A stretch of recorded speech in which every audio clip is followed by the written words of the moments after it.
Hello, praise the Lord. My name is Carolyn. Hello, praise the Lord. I'm Riona. Hello, I am Janice. Hello, I'm Sophia.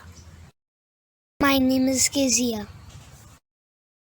Happy Children's Day!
मेरे जूतों के नीचे है।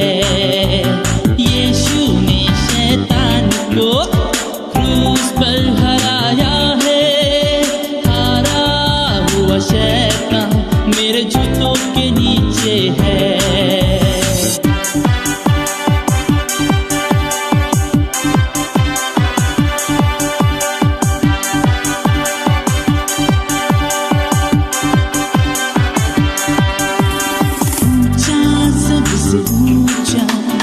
यीशु का नाम है, उसने अपने हाथों से हमें संभाला है। ऊंचा सबसे ऊंचा यीशु का नाम है, उसने अपने हाथों से हमें संभाला है।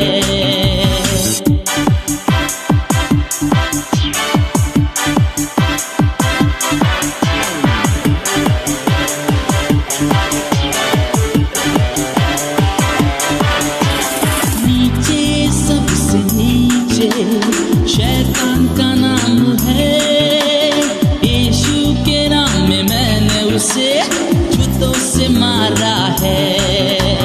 नीचे सबसे नीचे शैतान का नाम है, यीशु के नाम में मैंने उसे जूतों से मारा है।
Happy Children's Day!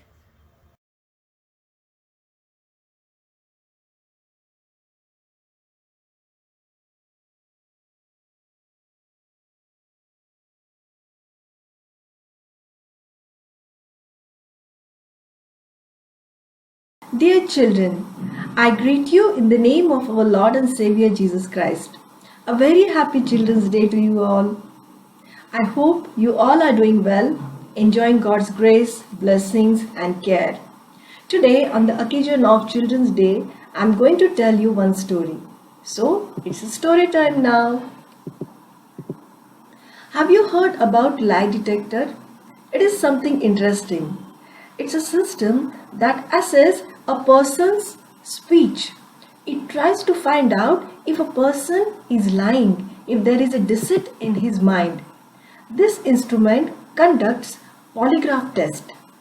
Few sensors are connected to individual's body to monitor heartbeats, blood pressure, respiration, means how the person is breathing in, breathing out, etc. And by observing the readings, the machine concludes if that person is telling lie or not.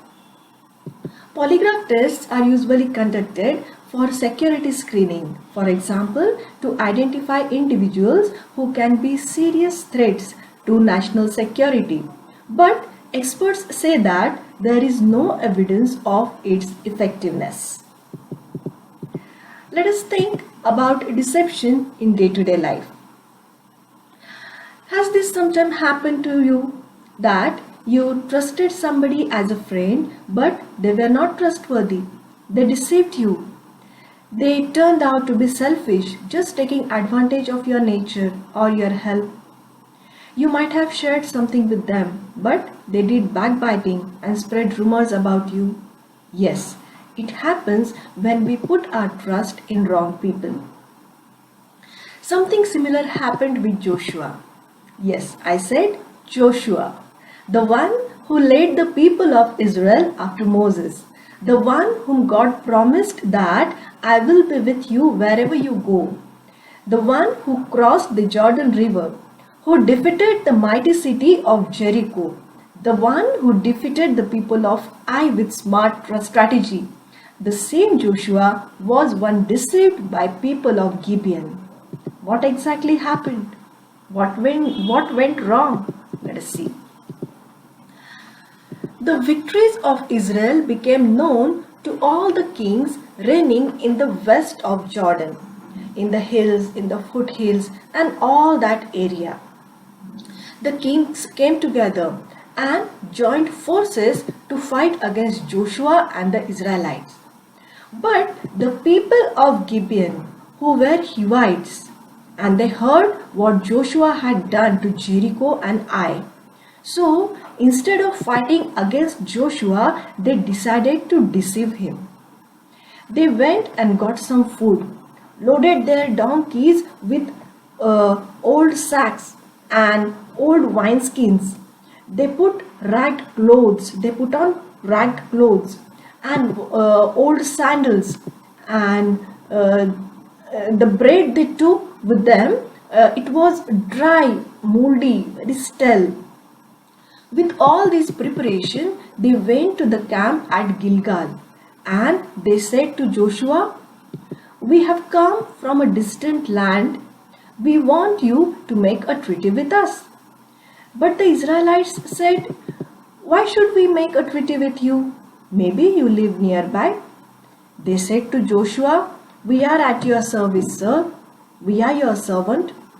Joshua asked them, "But who are you? Where do you come from?" Then they told him a story. "We have come from a distant land, sir. We have heard of the Lord your God. We have heard about everything that he did in Egypt and what he did to the two Amorite kings. And we are really scared. So our leaders and our people, they told us to go to you and we were told to put ourselves at your service and ask you to make a treaty with us. Don't kill us. We are your servant. Look at the bread. When we left home, that time it was warm, it was fresh. But look now, it is dry and moldy. And our clothes and sandals all are worn out from the long journey. The Israelites and Joshua accepted the food from them. He did not consult the Lord about it. He trusted in those people. Joshua did not seek God's counsel. He didn't ask God what he should do at that particular moment, what decision he should take. He didn't ask God. God, who was the true leader of Israel. And without taking God's consent, Joshua made a treaty of friendship with the people of Gibeon and allowed them to live. He promised them that he will not kill their people, and he made this promise in the name of Lord God. 3 days after, the Israelites learned that these people indeed live nearby. The people of Israel started out and they arrived at the cities where these people lived. But the Israelites could not kill them. Why? Because their leaders had made a promise to them in the name of Lord God. All the people complained to their leaders, but their leaders answered, "No, we can't kill them. We have made a solemn promise to them in the name of Lord of Israel, and now we cannot harm them. We must let them live because of our promise. If we kill them, God will punish us." These people came to Joshua, narrated all things what had happened. Joshua ordered the people of Gibeon to come before him. And Joshua asked them, "Why did you deceive us? Why did you tell us that you were from far away when you lived right here? Because you did this, God has condemned you. And your people will always be slaves, cutting wood and carrying water for God's altar and for my people." They answered, "Sir, we did this because we learned that the Lord your God had commanded his servant Moses to give you this land. We did it because we were terrified of you. We were in fear of our lives. Our intention was not to harm you, but to save our lives." So this is what Joshua did. He protected them. He did not allow the people of Israel to kill them, but at the same time he made them slaves to cut wood and carry water for the people of Israel and for Lord's altar. Joshua was deceived by the people of Gibeon because he did not consult God. Bible says, "Trust the Lord your God with all your heart and lean not on your own understanding. In all your ways submit to him, and he will make your path straight." Dear friends, in our life, we need God's guidance at every step. This scripture portion has many lessons for us. But today, we are going to think about only one lesson. That is, we need to seek God's counsel when we choose our friends or when we come across different people in our social life. When Jesus chose 12 apostles, he went on a hill, spent entire night in prayer, and as per Father's guidance, he chose 12 apostles. He always knew that Judas would betray him, but as per Father's guidance, he chose Judas also and loved him. Our living and loving Savior is ready to help us today also in every situations in our lives. Let us be very careful about our friend circle. A good friend, especially a believer friend, can build you, help you, pray with you, counsel you. But those who are worldly, they can destroy your life. Especially in the days of technology, when social media like Facebook, WhatsApp, Insta, Twitter is in our hand, or even while playing online games, we come across strangers. Let us be very careful when it comes to being friendly with strangers and followers.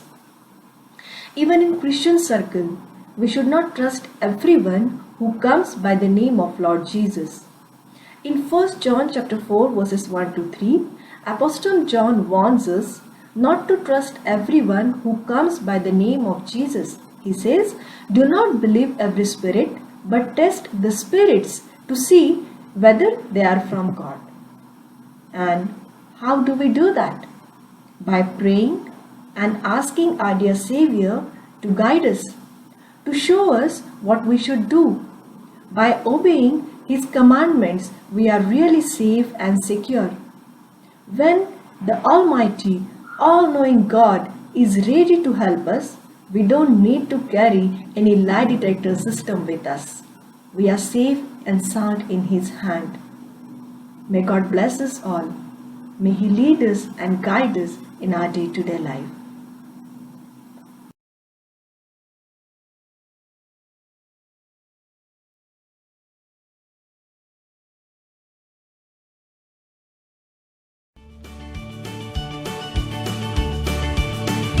Sing high, sing low, sing it absolutely everywhere I go. Sing high, sing low, sing it absolutely everywhere I go. Oh, I am thinking about Jesus' love for me. Oh, I am singing about how He set me free. Oh, I am bringing it up to everyone. The wonder of Jesus' love. Sing high, sing low, sing it absolutely everywhere I go. Sing high, sing low, sing it absolutely everywhere I go. Oh, I am thinking about Jesus' love for me. Oh, I am singing about how He sets me free. Oh, I am bringing it up to everyone. The wonder of Jesus' love. Sing high, sing low, sing it absolutely everywhere I go. Sing high, sing low, sing it absolutely everywhere I go. Oh, I am thinking about Jesus' love for me. Oh, I am singing about how He set me free. Oh, I am bringing it up to everyone. The wonder of Jesus' love. The wonder of Jesus' love.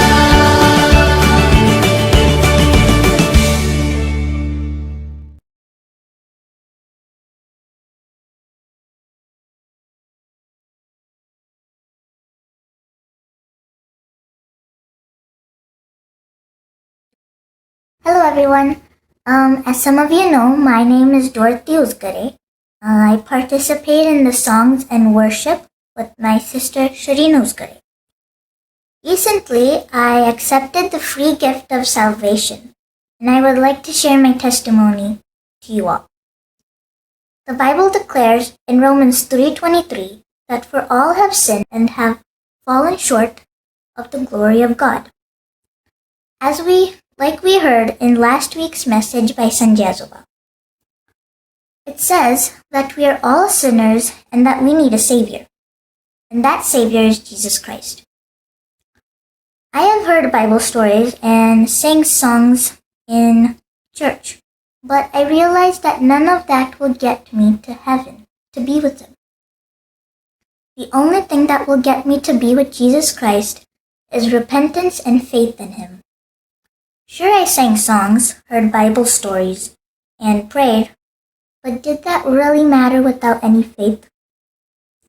The Bible tells us in Romans 10:9, if you declare with your mouth that Jesus is Lord and believe in your heart that God raised Him from the dead, you will be saved. When you are saved, all your past, present, and future sins will be forgiven. I've noticed that people who have received this gift are different from other people in general. They are kind and compassionate.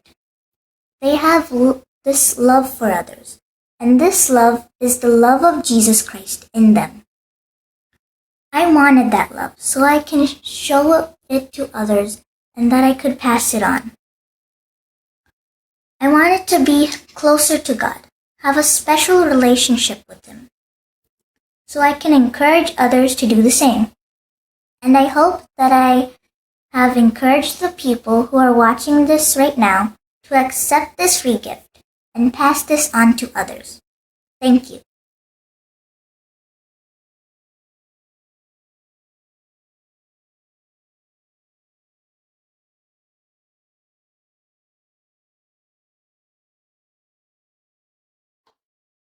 Luke chapter 9, verses 46 to 48.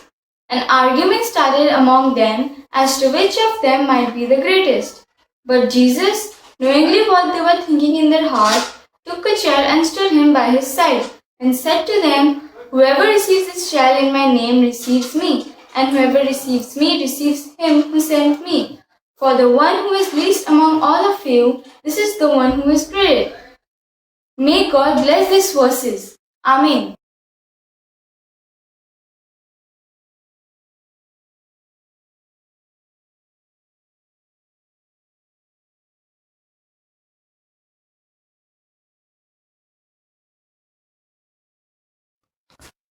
Shalom. How are you all? I hope and pray that you are all doing well by God's grace. God is taking care of you. Today we are celebrating this Sunday as Children's Day.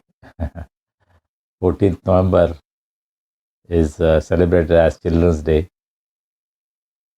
So we thought in our worship also we will celebrate this as Children's Day. So I am very happy that a lot of children have taken part in this. I hope that you have enjoyed the worship today. I would like to sing one song which I have found in Golden Bells, number 661. Jesus loves me, this I know. This may be a familiar chorus for all, but I have found that there are 4 stanzas in this. So sing with me as I sing this beautiful song. Jesus loves me, this I know, for the Bible tells me so. Little ones to Him belong. They are weak, but He is strong. Yes, Jesus loves me. Yes, Jesus loves me. Yes, Jesus loves me. The Bible tells me so. Jesus loves me, He who died, hands gate to open wide. He will wash away my sin. Let His little child come in. Yes, Jesus loves me. Yes, Jesus loves me. Yes, Jesus loves me. The Bible tells me so.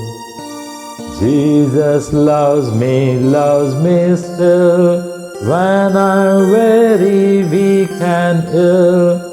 From His shining throne on high, comes to wash me where I lie.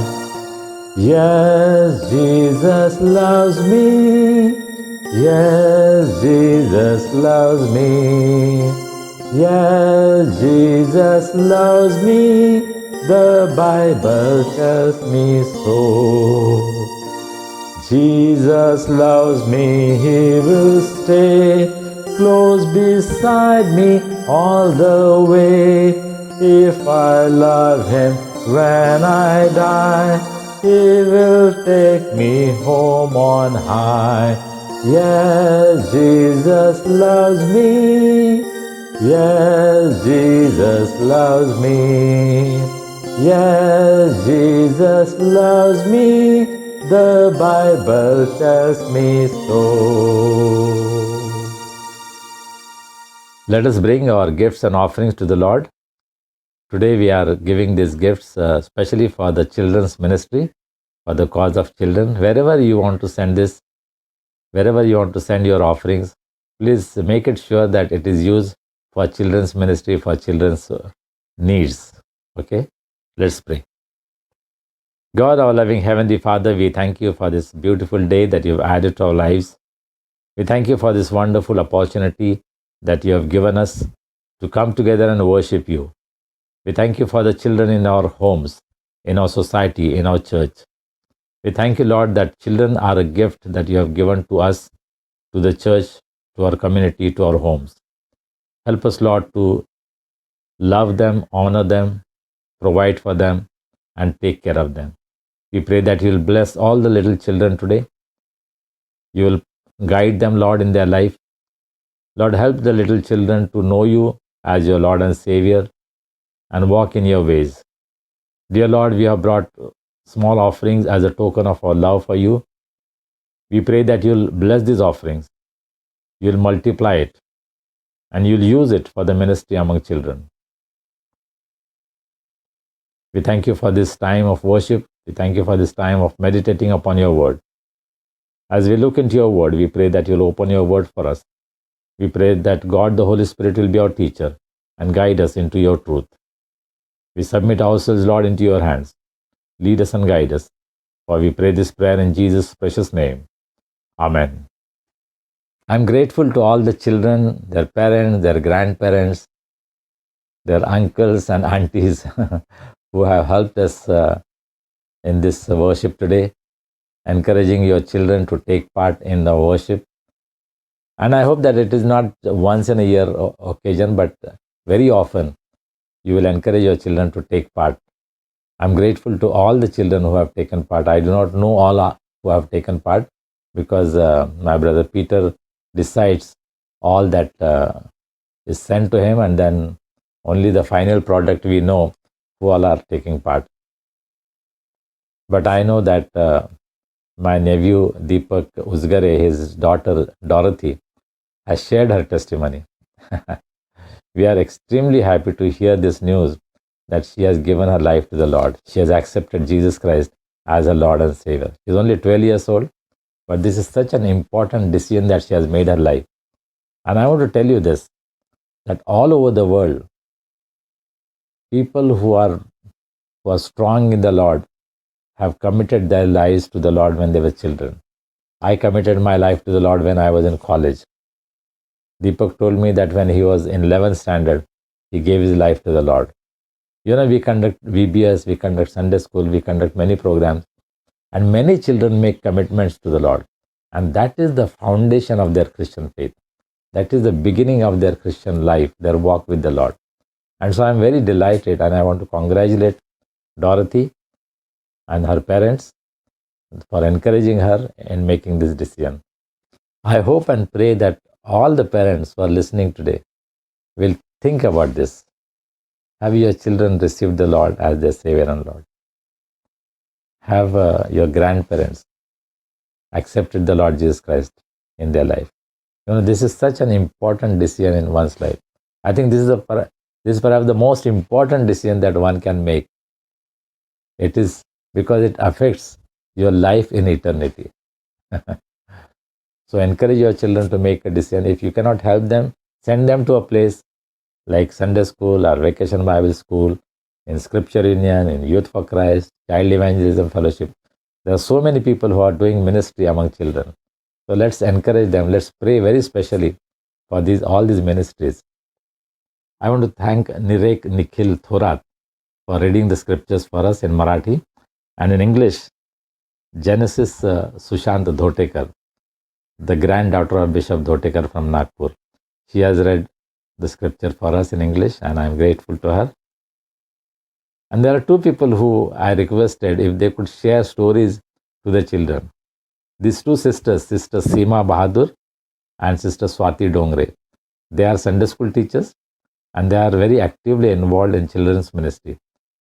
The Scripture Union, we just conducted a Vacation Bible School, and these two sisters did an excellent job as teachers in this VBS. And so I requested them if they could share a story, and I'm so happy and I'm so grateful to them for their ministry through sharing the story. God bless them. God bless their ministries. There are other children who have taken part, I'm sure, in today's worship. I'm not aware of that, but I will know it when I watch the service along with you this Sunday. And maybe next Sunday, I would appreciate them. I would express my gratefulness to all of them. Today, I thought we will not continue our study in Romans, but let's have a different passage because today is Children's Day. So I thought it will be a little too high and too difficult for them that study what we are doing. So I have chosen a passage from Luke chapter 9, which was read to us. Luke chapter 9 verses 46 to 48, just 3 verses. But there's a beautiful lesson for all of us to learn. All right. So verse 46, Luke chapter 9 verse 46, an argument started among the disciples as to which of them would be the greatest. The problem was there right from the time of Jesus. Among his disciples, there was competition for leadership. Isn't that the problem in our churches and organizations? Who would be on the top? Who would be the chief pastor? Who would be the principal? Who would be the director? Who would be the chairman? Who would be the president? And so on. You know, all in every church, in every organization, I see that this kind of competition is happening. People are struggling to go on the top, and Christians are not immune. Among Christians, this trend is there that we want to go on the top. Yes, we all want to serve, but we want to serve when we are on the top. Not we are on the second or third level, then we can't serve. Only when we go on the top, then we can serve. This is such a sad picture. But you know, in Jesus' time, his own disciples, the 12 apostles, the 12 disciples who were chosen by Jesus Christ to be with him, to serve alongside of him, there is an argument among the disciples who would be the greatest. So this is an age-old problem. Who would be the greatest? All of us want to be great.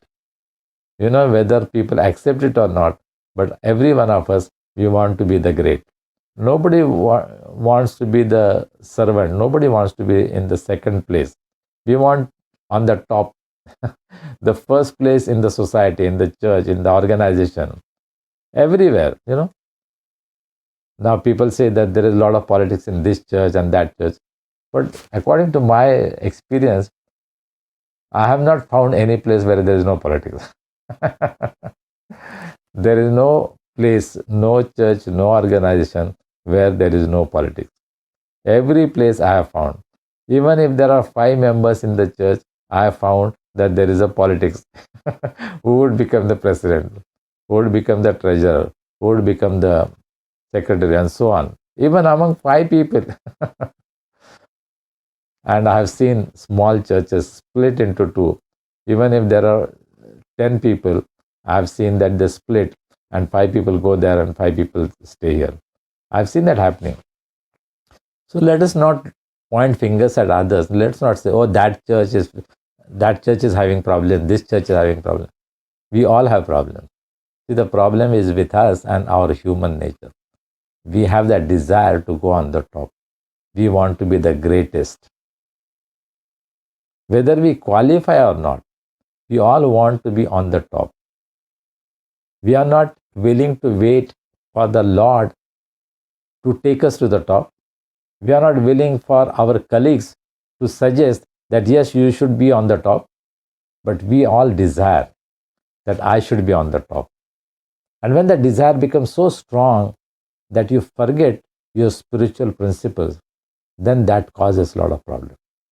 You know, the disciples had this problem. Who is greatest amongst us? Do you have that problem? Are you striving to be on the top? And then sometimes we can play dirty politics. It's all right to have the desire to go on the top, but if you want to push others down and then go on the top, that is wrong. By your own qualities, by your own effectiveness, if you are going on the top, that's fine. But when you have to play some dirty politics, when you have to use some means which are not right to push others down so that you can go on the top, I think that is something very sad. That is very wrong. And Jesus had to deal with this problem. And let us see how Jesus deals with this problem. How does Jesus respond to this problem, this issue? Verse 47. Jesus, knowing their thoughts, took a little child and had him stand beside him. Jesus, knowing their thoughts. That means this argument happened in the absence of Jesus. When the boss is there, then they are not arguing. When Jesus, their master, is there, they are not fighting, they are not arguing. But Jesus knows their thoughts. Disciples were very foolish sometimes, isn't it? They thought that, they can do anything and Jesus would not know. Jesus knew their thoughts. It is not because of the actions that God knows that we are doing wrong, but it is what is going on in our hearts, in our minds, that God knows that something is going wrong. Before we do anything, Jesus can detect that there is something wrong going on in this person. That is something very beautiful. And it can be very scary also. Before you do something wrong, you're already thinking about it. And God knows that. So let's be careful. I know we all make mistakes. All of us. I have made mistakes and I continue to make mistakes. Terrible mistakes I have made. And you know how it starts? It starts with your thoughts. Because we think wrong, it is translated into wrong actions. It doesn't happen just like that we do wrong. No, we are thinking over it. We plan that and then we do wrong. If something wrong is happening in your life and my life, we must check what is going on in my mind, in my heart. And then how did Jesus help these people in this crisis, in this issue? He takes a little child and makes him stand beside him. They wanted to be greatest. That means they wanted to be next to Jesus. There was that occasion where two of his disciples, James and John, they came to Jesus. In fact, their mother comes to Jesus and tells him, "Make my sons to sit on your right and on your left." Jesus said, "It is not in my capacity. I am not supposed to be doing that." God has already prepared that place for people whom he wants to give. Jesus is acting out a parable. We all know that Jesus told a lot of parables. And Jesus is acting out a parable now. He's taking a little child, makes him stand beside him. What a privilege for that child to stand next to Jesus. I'm sure disciples were waiting for that. We read about John. He always was leaning on Jesus' bosom. In John's gospel, he describes about himself. What a place to be in. John wanted to be very close to the heart of Jesus. He loved him and he wanted to be close to him. And therefore, when everybody had left, at the foot of the cross, it was John who was standing there because he loved Jesus. He expressed his love and his commitment to the Lord when there was something terrible happening in the life of Jesus. When all the disciples had fled, John was one who was standing there beside him. Jesus takes a little child to demonstrate to his disciples who is the greatest. It is when Jesus takes you and makes you stand next to him, not by your own efforts. Don't try to stand next to Jesus and say that I am big. In India, we normally find that if there are important personalities, for example, politicians, or maybe church leaders, or film personalities, actors and actresses, people like to take selfie with them, isn't it? Who is the greatest lover of selfies in our nation today? He always wants to project himself. his photo should be everywhere, isn't it? We have that desire that it is not because that person is important, but I am with that person to show that I am standing with that person. But Jesus takes a little child who probably doesn't have that strength to fight, a little child probably who doesn't have the wisdom to argue, win arguments and prove himself. No, he doesn't have to prove himself. He just has to submit to the authority of Jesus. Jesus takes that little child, makes him stand beside him. Would you allow that to happen in your life? Would you allow Jesus to take you and make you stand beside him? It is better that Jesus does it than you yourself struggling to stand next to him. We all want to be next to the person who is famous, isn't it? But Jesus said, I will take you. He takes you and makes you stand beside him. What a privilege. What a privilege. Would you allow Jesus to do that in your life? Jesus loves each one of us. Jesus wants all of us to be with him. Therefore, when he was going away from this world, to his disciples, he said, I'm going to prepare a place, and I want you to be with me in that place. He wants to take us to be with him, next to him. So he's preparing a place for all of us, for you and me. He's preparing a place so that not only in this world, but in the world to come, for eternity, we can stay with him, we can live with him. But for that, we need to commit our lives to the Lord Jesus Christ in this world. While we can still think, while we still have that capacity, we should submit our lives to the Lord Jesus Christ.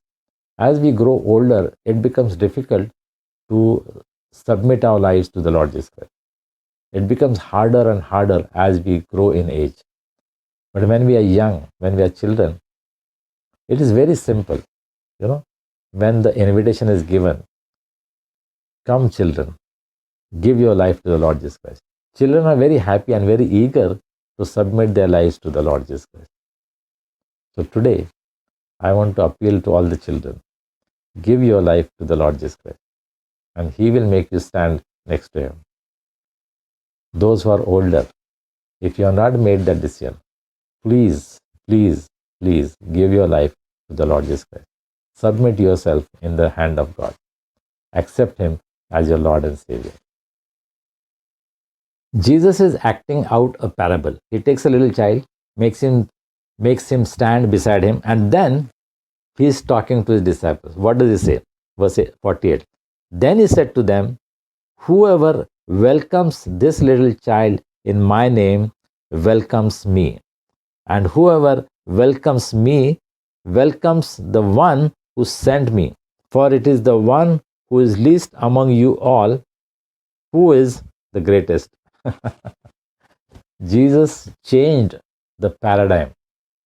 It was a paradigm shift. Jesus changed the thinking of his people. His disciples were fighting, who is the greatest? Who is the greatest? Jesus takes a little child, makes him stand and says, if you welcome this little child in my name, you welcome me. Very profound statement Jesus makes. If you want to welcome Jesus into your home, invite children. Invite children into your home. From the time that we have come to live in this Hariparva residency, in 1997, we came to live in this society. And from day one, we had a desire that we will minister to the children in this society. We started ministry, children's summer camp, and people from all different faiths, they started coming to our home. We started ministering to the children through this summer camp. And we shared the gospel with them. We told them Bible stories. We taught them songs. And there was one lady who used to come to our home. And she brought her grandchildren, Ashish and Aditya. And as we ministered to them, we told them Bible stories. And then the seed of God's word was sown into their lives. Now they have grown big. They are working. And their mother, she came to meet us and she said, both my sons have accepted the Lord and they have taken baptism. And this young lady, she also has accepted the Lord. See, it was a very small ministry that we were doing. We did not make a big publicity about it. We did not print handbills and all that. Small ministry to children, and that is bearing fruit. In your life, whatever you do among children is never wasted. That will bear fruit. We have so many people amongst us. I know Brother Pratap Kulkarni, who has done a tremendous ministry among children. He learned from Reverend K.P. Gaud. And then we knew Uncle Sonavne was doing ministry among children. I just learned that Reverend Learnath Saudari, he was working with Scripture Union. I'm talking maybe about 60 years ago or 70 years ago. He was doing ministry. And they have done pioneer ministry among children. I'm sure you know many others who are doing wonderful ministry among children. Today, let us be grateful for the servants of God who have given their lives for ministry among children. I worked for about 15 years in Youth for Christ, ministering to children. And that is one of the best part of my life. In Miraj, I did ministry among children and among the youth. And I can never forget that wonderful ministry that God did, not me, God did among the people. And it continues to bear fruit. When you minister to children, you continue to reap the fruits. You can continue to see the fruits growing all over the world. I meet people in different parts of the world and they tell me, we used to attend your Bible study, your Bible club. What an encouragement it is.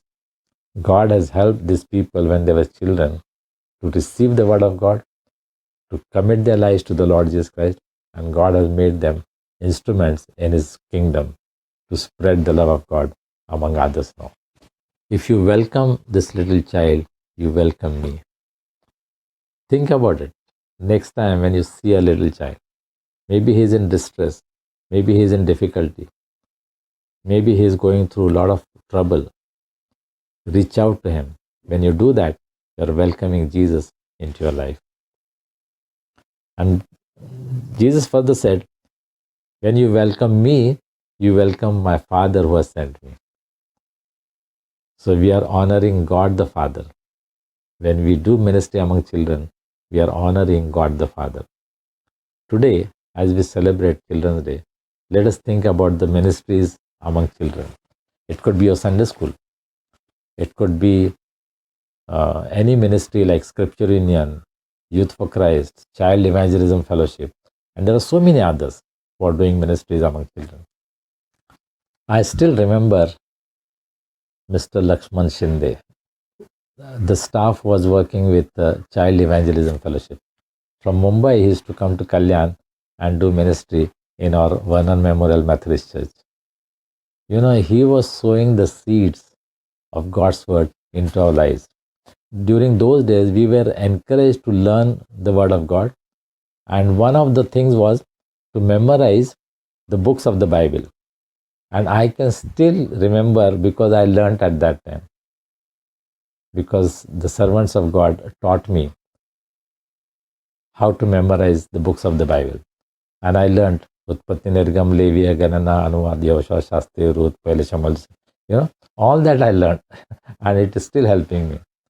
See, what you sow in the hearts of children, it remains with them forever. What a precious ministry God has given us. And all of us, you don't have to be a Sunday school teacher. You don't have to be a children worker. All of us, God sends children into our lives. It could be your neighborhood children. It could be in your school. It could be in your church. It could be among your relatives. God sends children and you can minister to these children. Would you welcome a child in the name of Jesus? The next time a child comes to you, would you welcome him? When you welcome a child, you are welcoming Jesus.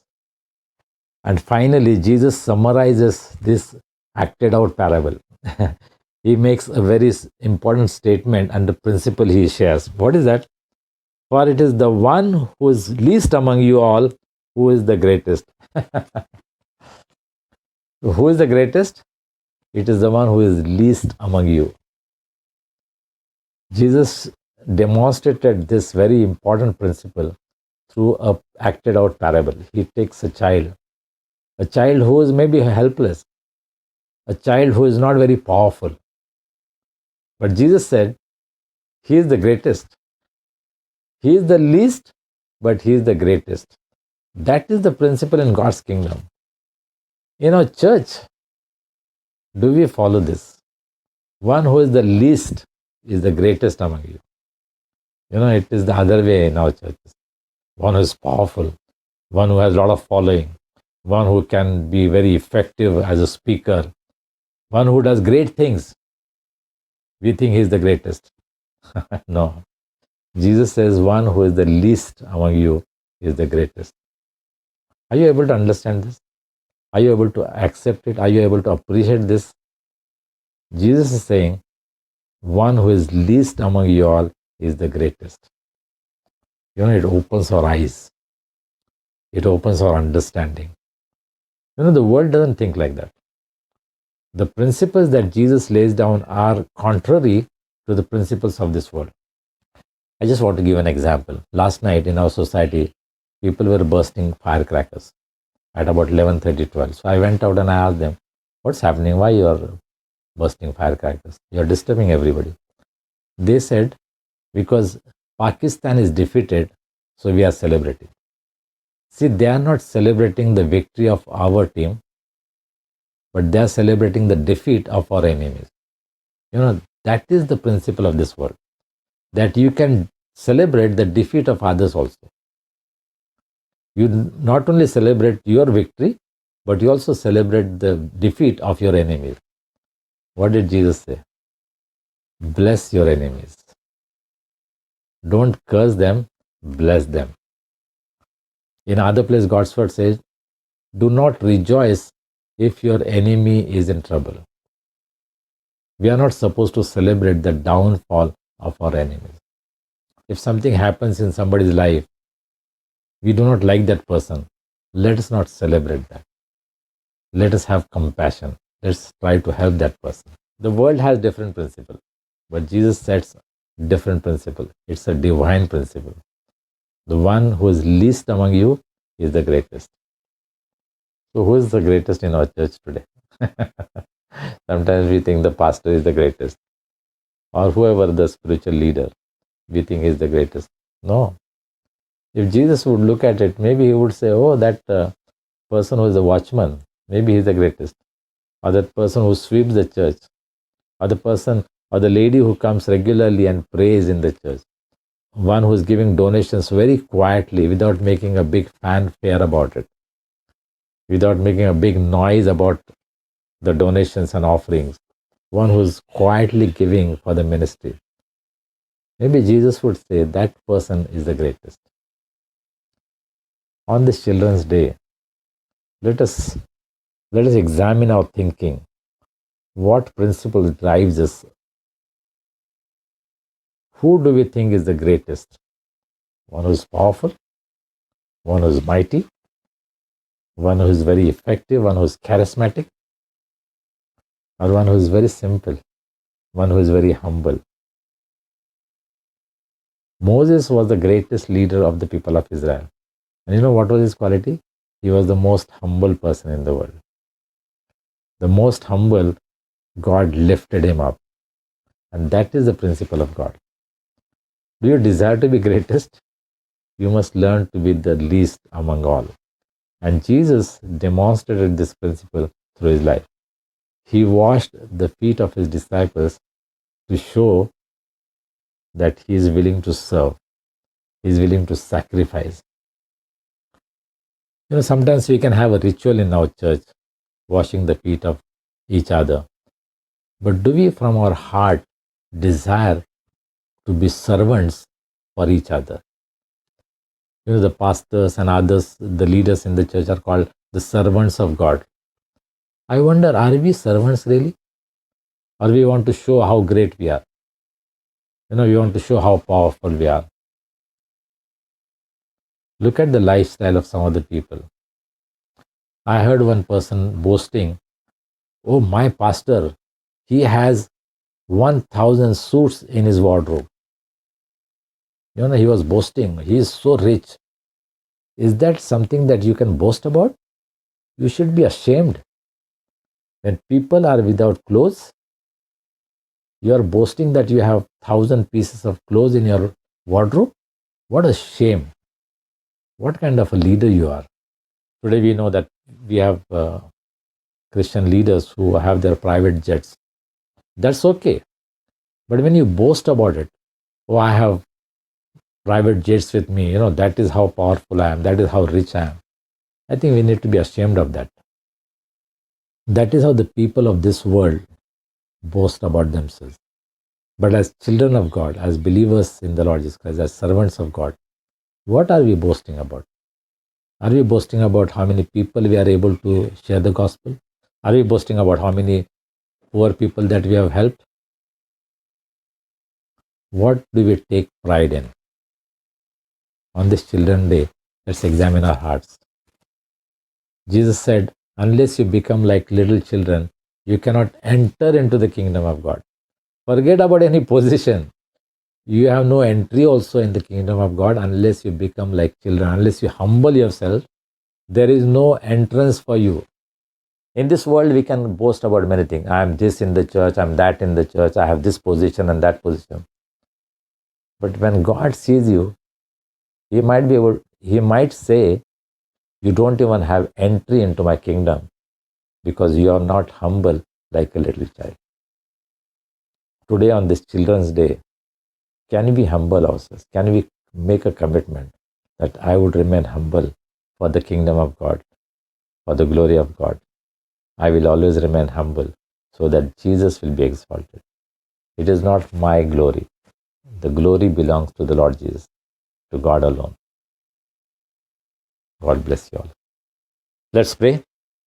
God, our loving Heavenly Father, we thank you for this day that you brought us together to praise you, to worship you, to listen to your word. We thank you, Lord, for the blessing that you have showered upon us as we have worshipped you. Lord, we thank you for the children in our homes, in our society, in our churches, in our community. We thank you because they are a gift to us. Help us, Lord, to nurture these gifts. Help us, Lord, to take care of them. Help us, Lord, to minister to them. We thank you for all the people, the workers who are working among children. Youth for Christ, Scripture Union, Child Evangelism Fellowship, and many others who are working among children. We pray that you will bless their ministries, you will strengthen their hands, you will provide for their needs, and you will continue to use them so that they will bless the children, not only in the church, but outside, in the society, in the schools, and in the colleges. We pray that we will be able to reach out and touch the lives of children. Lord, you taught a lesson to your disciples. Today you desire to teach us a lesson. Help us, Lord, to humble ourselves, to be like little children, innocent, humble, and that we may submit our lives into your hands. Continue to be with us, Lord. Continue to speak to us through your word. We pray for those who are sorrowing, who are in pain, who are sick. We pray that you will reach out and touch their lives. Bring your peace, your comfort into their lives. Heal them, Lord. We rejoice with those who are celebrating their birthdays and wedding anniversaries. Bless their lives and make them a blessing for others. Provide for them, Lord. Lord, as we enter this next week, we pray that you will go with us. You will keep us safe. You will take care of us. We especially want to pray for those who are going through difficult times. We pray for our friends in Chennai who are suffering because of the heavy rainfall there. We pray that you will keep them safe, you will provide for them. We pray for people in Afghanistan who are suffering. Lord, we pray that you will have mercy on that nation. You will take care of the poor the children and the women. Lord, we thank you for your church. Thank you for our pastors and leaders. Bless them, Lord, today as they minister to the people. Be with us, Lord, today and bless us, Lord. We give you all glory, honor, and praise, and pray this prayer in Jesus' precious name. Amen. Let's say the Lord's Prayer.